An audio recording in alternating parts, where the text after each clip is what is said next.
देखिए, अगर मैं आपसे पूछूं कि दुनिया का कोई भी पिता आखिर क्या चाहता है, तो जवाब बहुत ही सिंपल सा है। दुनिया का हर पिता बस एक ही चीज चाहता है कि किसी दिन उसको उसके बेटे के नाम से जाना जाए।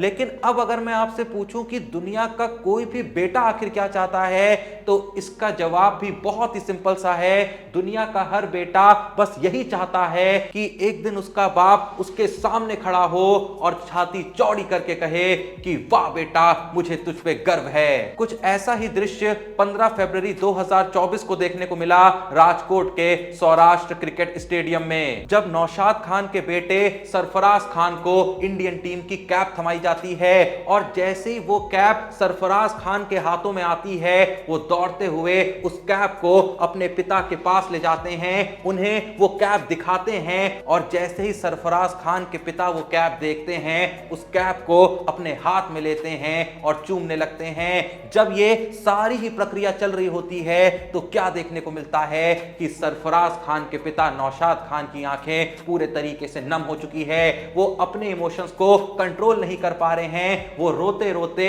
अपने पुत्र को गले से लगाते हैं और ऐसा प्रतीत होता है मानो उसके कानों में कह रहे हो कि वाह बेटा, आज तूने मेरी छाती चौड़ी कर दी, आज तूने मेरा सर आसमान से भी ऊंचा उठा दिया, आज तूने मुझे ये कहने पे मजबूर कर दिया कि मुझे मेरे बेटे पे गर्व है। उस दृश्य को देख के ऐसा लग रहा था मानो पिता और पुत्र दोनों की ही जो आकांक्षाएं थी जीवन की, वो आज सारी पूरी हो गई। लेकिन क्या आपके दिमाग में दो पल के लिए भी ये बात आई, क्या आपने दो पल के लिए भी ये सोचा कि आखिर सरफराज खान के पिता नौशाद खान इतना भावुक क्यों हो गए हैं? ऐसा क्या है कि उनके आंसू ही नहीं रुक रहे हैं? इससे पहले ना जाने कितने क्रिकेटरों का डेब्यू हुआ है, लेकिन आज तक किसी भी बेटे के पिता को इस तरीके से रोते हुए नहीं देखा, इस तरीके से भावुक होते हुए नहीं देखा। हाँ, माना कि ये एक बहुत ही बड़ा पल था, लेकिन फिर भी सरफराज खान के पिता का यूं बच्चों की तरह लगातार रोते रहना, आंसू बहाते रहना,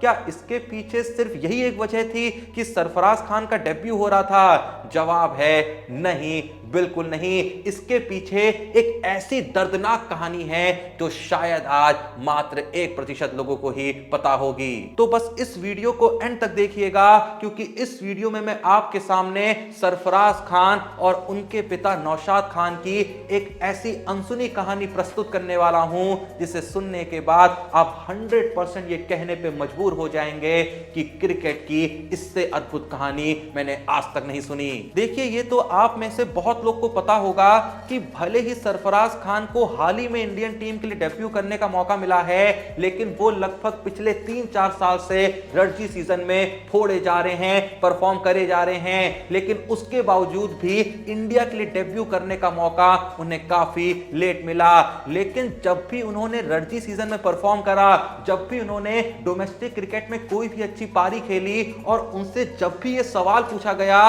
कि आखिर आप ये पारी किसको डेडिकेट करना चाहते हैं, तो सरफराज खान की जुबान से बस एक ही नाम निकला, उनके पिता नौशाद खान का। सरफराज खान का कहना था कि मैंने अपनी पूरी जिंदगी में जितना वक्त अपने घर पे नहीं गुजारा है, उससे ज्यादा वक्त मुंबई के आजाद मैदान में गुजारा है, जहां रोज उनके पिता उन्हें प्रैक्टिस कराते रहते थे। लेकिन यहां पे एक बहुत ही बड़ा सवाल उठता है कि देखिए, हमें यह तो पता है कि सरफराज खान के अंदर ये जो क्रिकेट का कीड़ा पैदा हुआ, इसके पीछे का रीजन उनके पिता नौशाद खान हैं। लेकिन नौशाद खान के अंदर इस कीड़े ने क्यों जन्म लिया और कब जन्म लिया, यह शायद किसी को भी नहीं पता। तो आओ यार, वो मैं तुमको बताता हूं। देखो, तुम में से काफी लोग ये तो जानते होंगे कि सरफराज खान के जो कोच हैं, जो ट्रेनर हैं, वो खुद उनके पिता नौशाद खान हैं। और आप में से कुछ लोगों को यह भी पता होगा कि नौशाद खान जो हैं, वो असल में एक प्रोफेशनल कोच हैं। मुंबई में उनकी बहुत बड़ी कोचिंग चलती है, जहां वो बहुत सारे यंगस्टर्स को ट्रेन करते हैं। आपकी जानकारी के लिए मैं आपको बता दूं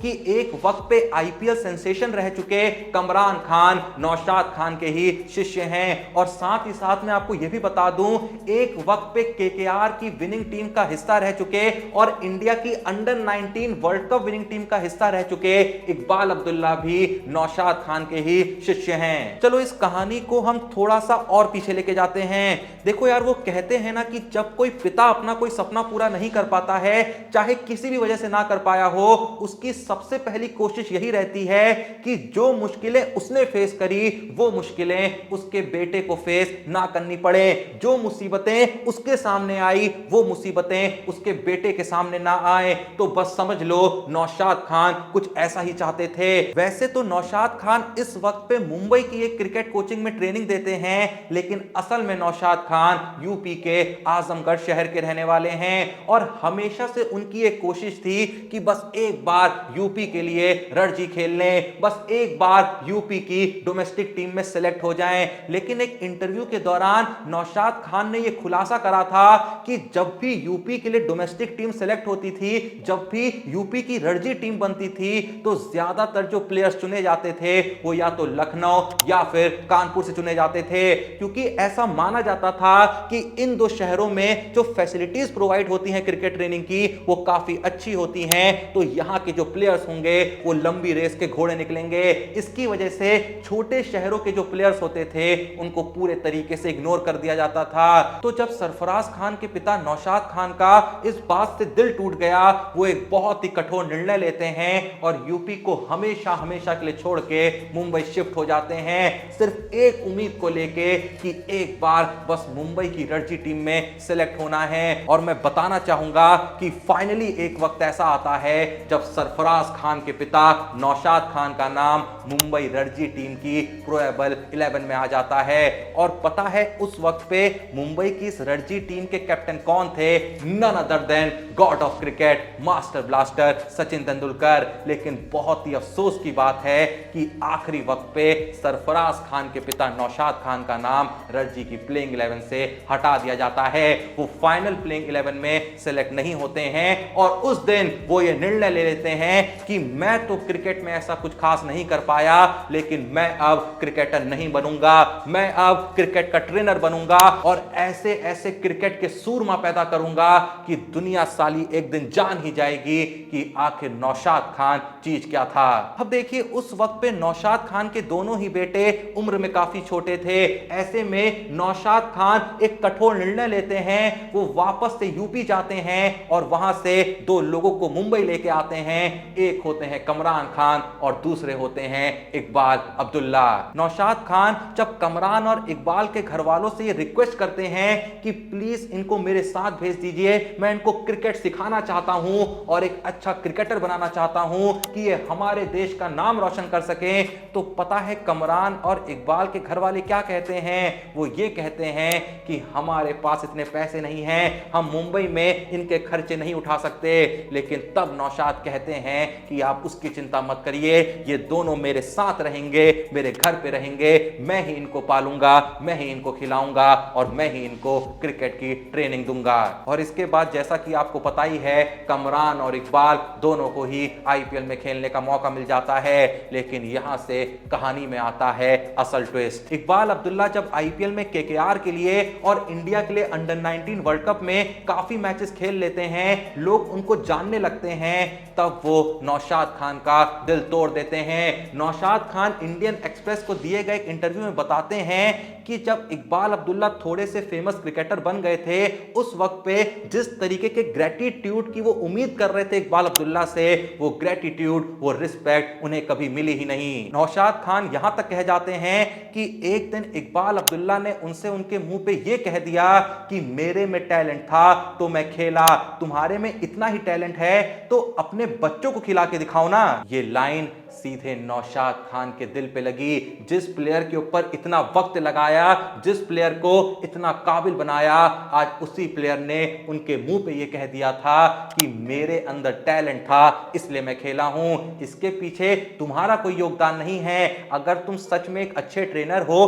अगर तुम सच में एक अच्छे कोच हो, तो तुम्हारे घर में बच्चे पड़े हैं ना, उन्हें बना के क्यों नहीं दिखाते? अब देखो नौशाद खान अपने दोनों बेटों पे काम तो कर ही रहे थे, लेकिन ये जो लाइन कह दी गई ना कि अगर तुम्हारे अंदर टैलेंट है सच का तो अपने बच्चों को क्रिकेटर बना के दिखाओ, इस लाइन ने नौशाद खान को और ज्यादा मोटिवेट कर दिया। उनके अंदर एक अलग ही तरीके का खून बहने लगा जो बस ये कहे जा रहा था कि अब तो साला बच्चों को क्रिकेटर बनाना है, और सिर्फ बनाना नहीं है, एक दिन उन्हें इंडिया के लिए खिलवाना भी है। क्योंकि नौशाद खान ये समझ चुके थे कि अगर अपनी ट्रेनिंग के अंदर, अपनी कोचिंग के अंदर किसी और प्लेयर को क्रिकेटर बना भी दिया, चाहे वो कितना ही बड़ा क्रिकेटर क्यों ना बन जाए, लेकिन दुनिया जो है ना वो असल में कभी मानेगी नहीं कि मेरी कोचिंग में भी कोई दम था, मेरे अंदर भी कोई टैलेंट था। लोग यही कहेंगे अरे इस प्लेयर का टैलेंट होगा इसीलिए इतना अच्छा क्रिकेटर बन गया है। तो बस अब एक ही काम करना है कि क्रिकेटर किसी और को बनाना है या नहीं बनाना है वो सब बात की बात है, लेकिन सबसे जरूरी बात यहां पे ये है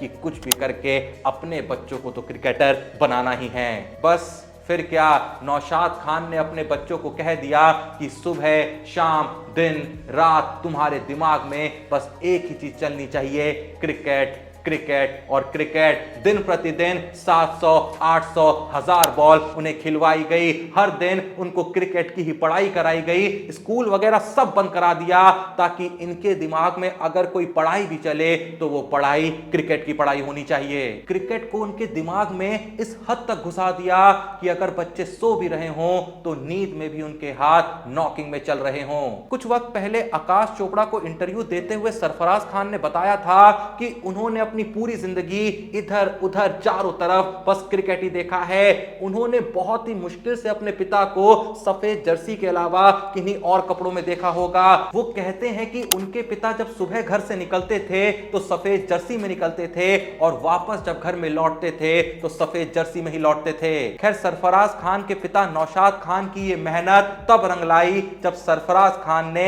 हैरिस शील्ड गेम में सचिन के 45 साल पुराने 346 रन के रिकॉर्ड को तोड़ दिया। और पता है 346 रन के इस रिकॉर्ड को तोड़ने के बाद सरफराज खान ने कितने रन मारे? 439 रन। ये 439 रन किसी सीरीज में नहीं मारे हैं बल्कि एक मैच की एक इनिंग में मारे हैं। और तुम्हें पता है सरफराज खान ने एक ही इनिंग में 439 रन जड़ के जब सचिन तेंदुलकर का ये रिकॉर्ड तोड़ा था उस वक्त पे सरफराज खान की उम्र कितनी थी? मात्र 12 साल। इस पारी के चलते सरफराज खान रातों रात सुर्खियों में आ गए। कुछ ही वक्त में उन्हें मुंबई की अंडर 19 टीम में शामिल कर लिया गया और एक साल के अंदर वो इंडिया की अंडर 19 टीम में भी आ गए। फिर अगले ही साल जब सरफराज खान को इंडिया के लिए अंडर 19 वर्ल्ड कप में खेलने का मौका मिला तो पता है वहां पे सरफराज खान की बैटिंग एवरेज कितनी थी? 71 की। और स्ट्राइक रेट पता है कितनी थी? 106 की। ये कोई T20 वर्ल्ड कप नहीं था, ये एक ODI वर्ल्ड कप था जहां बैटिंग एवरेज सरफराज खान की 71 की थी और स्ट्राइक रेट 106 की। अंडर 19 वर्ल्ड कप में दिए गए शानदार परफॉर्मेंस का इनाम सरफराज को तब मिला जब साल 2015 में RCB ने उन्हें अपनी टीम में शामिल कर लिया गया।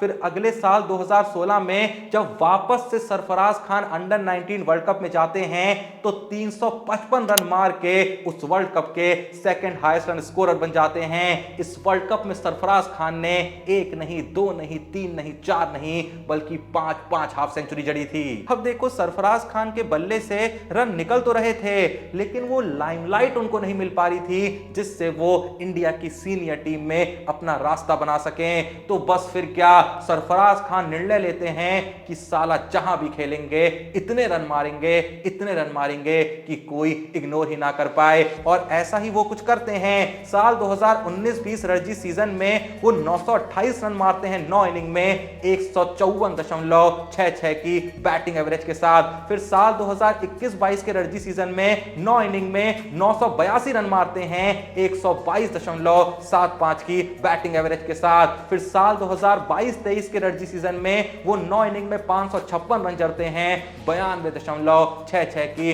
बैटिंग एवरेज के साथ। मैं जानता हूं आप यही सोच रहे होंगे कि यार सरफराज खान को तो साल 2019-20 में ही इंडियन टीम में आ जाना चाहिए था।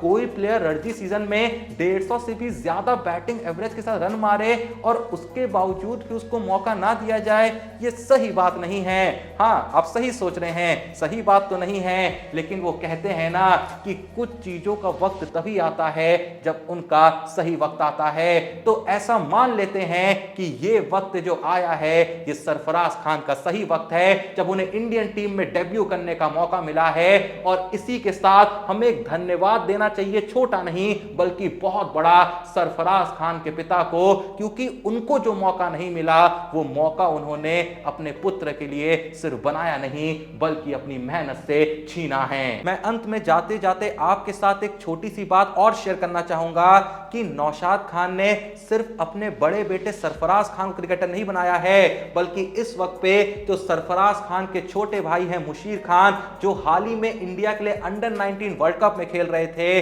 वहां वो उस वर्ल्ड कप के सेकंड हाईएस्ट रन स्कोरर रहे हैं। जी हां, उन्होंने 360 रन जड़े हैं, जिससे उन्होंने भी ये बता दिया है कि नौशाद खान का सिर्फ एक बेटा कमाल का नहीं है बल्कि उनके दोनों बेटे जबरदस्त हैं, शानदार हैं, जिंदाबाद हैं, बेमिसाल हैं। नौशाद खान, तुमने बहुत बड़ा काम किया है। तुम भले क्रिकेटर नहीं बन पाए, तुम भले डोमेस्टिक क्रिकेट नहीं खेल पाए, तुम भले इंडिया के लिए नहीं खेल पाए, लेकिन तुम जो इस वक्त पे इंडिया के लिए कर रहे हो वो कोई आम बात नहीं है। लगभग तुमने उतना ही इस देश के लिए कर दिया है जितना एक क्रिकेटर कर सकता था जो इंडिया के लिए खेला होता।